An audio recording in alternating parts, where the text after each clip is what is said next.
Welcome to the Hands of Time, the show where we review and recap the year 2024. I'm Pauly the Bull. Big John Silva. And to start things off, we want to talk about music. So music of 2024. John, what you got on your list? How's your list looking? So we do my little top 5 thing, but I actually do the order. I just do my top 5 in general. Okay. This year was a little hard for me because I was like, yo, I was venting to you. I was like, yo, there's not much this year that I'm going crazy about. Right. And there's a few disappointments that I wasn't too happy with. So I got Freddie Gibbs. You only die once. Okay. I thought I always love Freddie Gibbs' flow in general. I love the way he spit. But I thought that album, like start to finish, like I ain't had no skips. I still play it. I actually was literally playing it like 2 days ago. Start to finish, no skips. So I got Freddie Gibbs. Then I got Ransom, Lavish Misery. Ransom has been a consistent thing on my list. Ransom every year. He's been killing it, man. There ain't many rappers like him right now. I'm loving it. Surprisingly, for the first time in a very long time, Eminem has actually stood in my rotation, which I'm actually extremely surprised. As you know from one of my, unpopular opinion episodes. Unpopular opinion. Might have been the first episode, wasn't it? I think it was the first episode. Yeah. I've been disappointed in a very long time, but it actually stood in my rotation overall. So I got Eminem, Death for Slim Shady, and I got 38 Special, Mother and Gun. Okay. I thought that was really good. I love his his style. I love his flow. I love that he spits with like that just OG like smooth flow. And then lastly, coming out of nowhere, K. Dot saved the day with GNX. Cause I remember I was literally venting to you about like not having nothing to listen to, and I was like, "Yo, this is kind of getting whack." And K. Dot was like, "I got you. Don't worry about Big John. Here you go." So I got K. Dot. Okay. Then honorable mentions. I liked Billie Eilish's album. Okay. I really did. I enjoyed it. It was almost in the top 5, and it kept getting bumped. Then K. Dot came out, and I was like, I got bumped completely. Knocked it down. Okay. Then Corday's album I thought was pretty good. Okay. And then I have this dude Eric the Architect. I've heard the name. Dude out of Brooklyn. He actually had I was impressed with his album. Real just really old school hip hop album. Is that your man's? It's called. Are you promoting him? It's not my man's. Okay. I've actually never heard of him until actually my nephew put me on. Okay. But I've never been here before. It's your nephew's man's. Might be. But it's called I've never been here before. Eric the Architect. I would recommend checking that out. Okay. And then for disappointments, I'm gonna start with Denzel Curry. But this is why. Okay. Because the album started out, the first half of this album was phenomenal. And I was like, yo, this might be one of my top albums of the year. And then it just, nosedived. And I was like, yo, I don't know what they were doing. Like, Got you. Whoever was doing the production, like the first half of the album was like, yo, this is fire. He's like, let's add some dumb shit. And it just fucked the album up. So it was a big disappointment because I went into it hype and then it just fell off. Okay. Then I got Action Bronson. Action Bronson, like, I have a love-hate relationship with Action Bronson because he could rap, but he just raps about nothing. Yeah. Like he can rhyme, that's what I mean. He can rhyme, but he raps about nothing. But his flow has that Ghostface Killer flow, which is smooth, but he raps about nothing. He's not really saying anything of any value at all. He just rhymes words. He doesn't. And I was hopeful for this album anyway. I was like, you know what? He might, and no, same thing. And then my last disappointment, I'm sad to put on here, was Benny the Butcher and 38 Special. That was a disappointment to you? A disappointment for me. Wow. This is why. Okay. This is why. So I think I know why. Because I think it actually was almost in the honorable mentions and almost in the top 5. But 38 Special, it felt like Benny didn't try. Got you. It felt like Benny gave throwaway verses. Okay. And 38 Special just ran away with it. Although when they're together, I usually do like 38 Special shit more. I didn't expect them to run away with the whole album. And then they did a song Ransom, and Ransom just outclassed both of them, where it made it seem like, you know what? What y'all do is not even rap. What I do is rap. And so it made me feel like, you know what? This album is not even, like, Benny didn't try.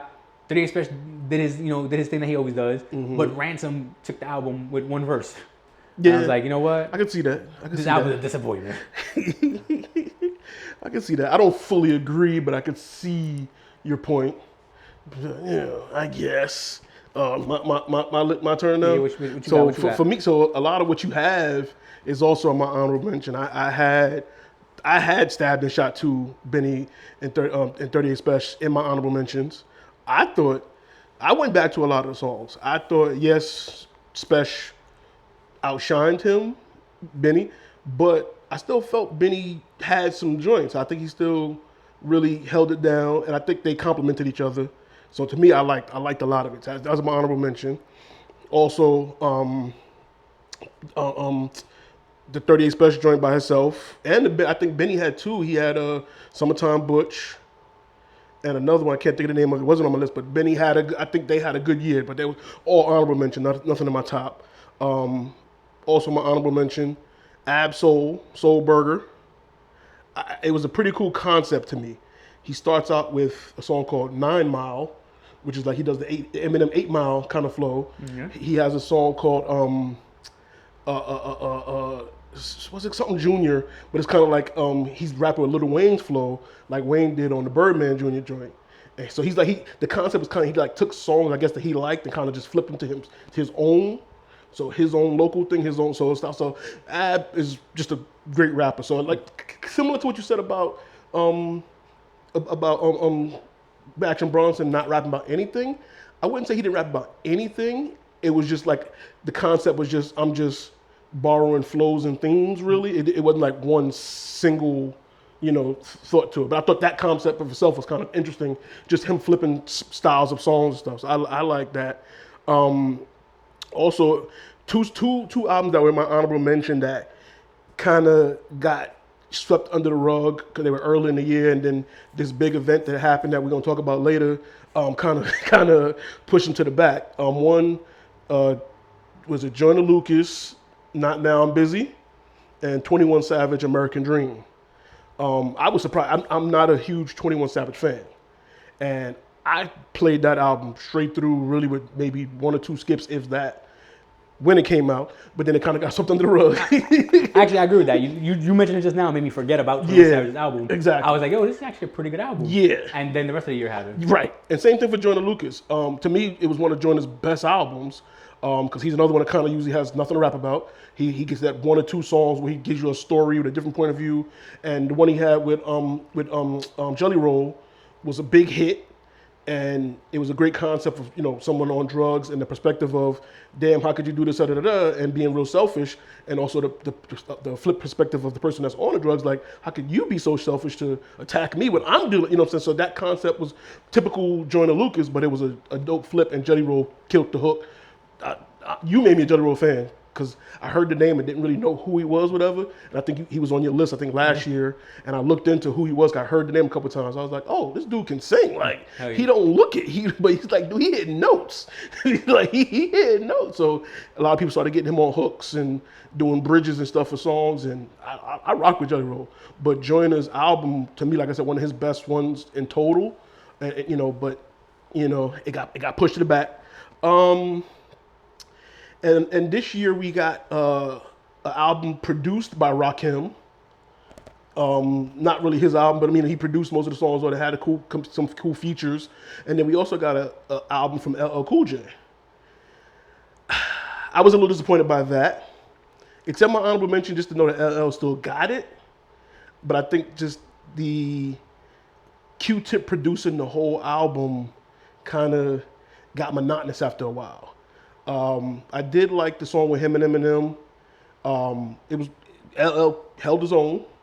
M killed him on the song. Not even but LL did kind of flow with him, and his own. So that was good to see. To still do that. That's right by itself. And that's right. So that's why he definitely in my honorable mention for that. But I was like, the album just I don't know something was missing. I think it needed to be more modern or something. I don't know what it was, but I do have some songs I go back to on it. And then somebody I want to mention for honorable mention, Glorilla. She put out a lot of projects this year.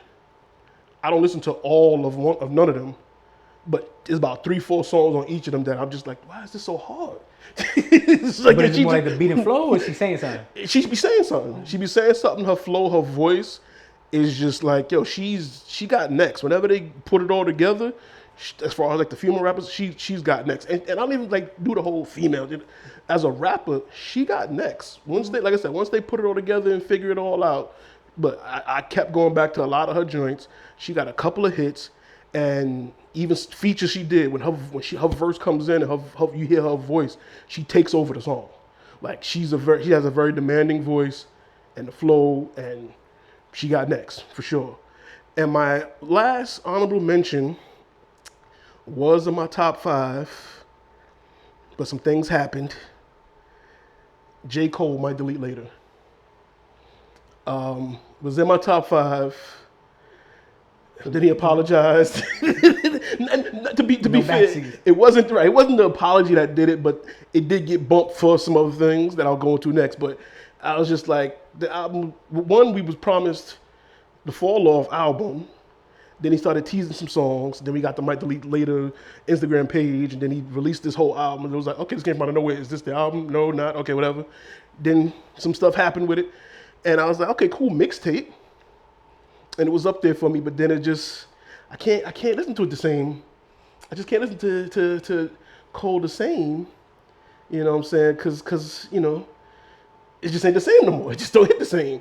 So, but again, I always say he's of the quote unquote big three, that conversation, the best lyricist. He's the best with the wordplay. He's the best with, you know, schemes and verses. But I just hear it differently now. You know what I mean? It's like, you don't really mean that. You don't really mean that. You know, I'm the best of the dude. Are you? You just saying that, or you know what I'm saying? But to my top 5 now, I also had Eminem. And I was surprised. It wavered. It wavered, but to me, the concept of the album got lost because you hear the death of Slim Shady. But what I get from it really was a what if. What if not just the image of Slim Shady took over, but he started using drugs again, or continue using drugs, continue drinking. Where would his career path go? That's how I took that second half of the album. Because the drugs came back, the drink came back, you know, starts with bad habits and stuff like that. And the Slim Shady persona got him back into those bad habits. So the album is a what if he continued to do that. And he dies on the album, but then he's heralded as the GOAT with the song with Big Sean and the other dude. That's why he would be, in his mind, maybe that's what he's saying, if I died, they would put me higher on the list. Because now they only got me here at 5 or whatever the list is on the but if I would have died and kept in these drugs and then they would have put me as the GOAT. So that's why I got the concept of those later songs and the song dedicated to his daughter. And it was like, damn, I passed away. I didn't see your graduation. I didn't see you have your wedding, your child, your podcast. You know what I'm saying? Even though we know in real life he did, but to me I got the what if he didn't. So to me I was like, that's a crazy concept. You know what I'm saying? And he felt like if he would have died from overdosing or whatever, maybe they would respect me more. You know what I'm saying? So I thought that was interesting. And the songs are meaningful. Even the dumb, silly songs hold more meaning in the concept of the album compared to the other times they were just the dumb, silly songs. So that's number 5. Number 4, I got Kanye and Ty Dolla $ign, Vultures. The first Vultures album. Second one was maybe that'd be honorable mention, but the first one, I could play that. It's stadium music, driving music, workout music. Like it's hype music. So I got that up there pretty high. Number 3, I got Kendrick Lamar GNX. Number 3, and you'll see why later. But GNX came, like you said, came from out of nowhere. No skips for me. Peekaboo and GNX grew on me. At first, I didn't really like them at first. Dodger Blue, I didn't want to like it because the Dodgers smacked the Yankees. And I was just like, I don't want to like the song, but this is smooth though. Like, it's a smooth song. So those 3 songs was like, I listened to it with Screwface, but now I just bump them. You know what I'm saying? Now I just bump them. But definitely one of Kendrick's most replayable albums. Up there with Damn. Damn was like one of his most like radio friendly, replayed, restreamed, I should say nowadays, album. So GNX is up there now. Number 2, I have Tyler the Creator, Chromacopia. I knew that was coming somewhere. Yes. I just wasn't sure where it was going. But To me, it's a great album, and I was never really a Tyler fan. I've heard songs here and there. Well, he got flow. Oh, he produced that too. Okay, you know what I'm saying, stuff like that. But I never. This was probably the second. I would say second. The first body work I really listened to start to finish was his DJ Drama Gangsta Grill's mixtape, and he rapped on it. So I was like, he got balls. Like people sleep on Tyler. He can actually rap. And then I kind of doubled back some of the songs where he was singing and stuff too, and I didn't realize it's him tweaking his voice, singing those songs. I thought it might have been Frank Ocean or some features. A lot of times it's him singing, and he just tweaks his voice. So then Chromacopia came out, and I was actually looking forward to the album. And from start to finish, I'm like, wow, musically, sonically, it's beautiful music, great storytelling in the songs. I like the journey that the album takes you on. It has like the ups and downs. He gets some deep personal songs, then he hits you with some more aggressive song, then he gets some more personal again. Like so, it's like it takes you on this roller coaster with an overall theme. And I feel like I know him a little bit more now, and it made me go back to some of his earlier works and stuff. And I'm like, I'm kind of a Tyler fan now. Kind of a Tyler fan now. Okay. Yeah. I tried. I tried with the album. I tried to like the album a lot. My nephew also recommended the album. He's a big Tyler fan. And I tried to like the album, and it actually probably should have been on honorable mentions though. Right. But I didn't like it enough to be a top 5 album. I don't know what it was exactly about it. He's another one though that sometimes he raps and I'm like, yo, he got some balls. And other times I'm like, but he's not saying anything. They're balls, but he's not saying anything. And again, like I said, it grew on me. Like I said, it was like, I don't, he's silly again, but it's like, nah, he do have some balls. I think, we got to put a little respect on him. And production-wise, like I said, once I learned that he does a lot of the producing and the music and the strings, and he writes music, and so I'm like, I respect that. I respect the hustle overall, even on the stuff I might not like, but like the fact that he's doing that and his inspirations are Pharrell. Like when I listened to it, I heard Pharrell, Kanye, Donald Glover. Then I found out he looks up to Pharrell. He calls Pharrell his dad. I was like, okay, that makes sense. Kanye, one of his biggest artist fans. That makes sense. And then I was like, I hear Donald Glover on the album, and it's like, oh, Donald Glover actually produced and helped co-produce and his background vocals on 2 of the songs. I'm like, okay, that makes sense, because the credits weren't there when the album first dropped. So I was just guessing. So I'm like hearing it, and I'm like, I hear, taste testing. Yeah. Paprika in there, a little oregano, what I'm saying? Then when they finally added the credits, I was like, I was right. You know what I'm saying? So it made sense, but it's not like he copies it. You can see he just takes, inspiration from those sounds, and that's kind of the sound I got from it. And to me, that's my album of the year. So you might be wondering why that's number 2, but number 1 to me is the Drake and Kendrick battle. It's not an album officially, but I play it on my phone as such because I downloaded all the songs. I got it as a playlist. It says beef. Exactly. And it's like, it just has. Exactly. It has all those songs. Exactly. So to me, still that was started in March, April, May-ish, and then. And you figure with the length of Meet the Grams, like you can make it an album length, like as far as minutes go. Okay. And I still go back to it. I play all of those, what I'm saying, from first person shooter to Like That to push-ups, Euphoria. Like I just go, I play it all in order, still to this day. Like, so that's why I said, to me, there was nothing bigger. Like you said, the music wasn't that great this year.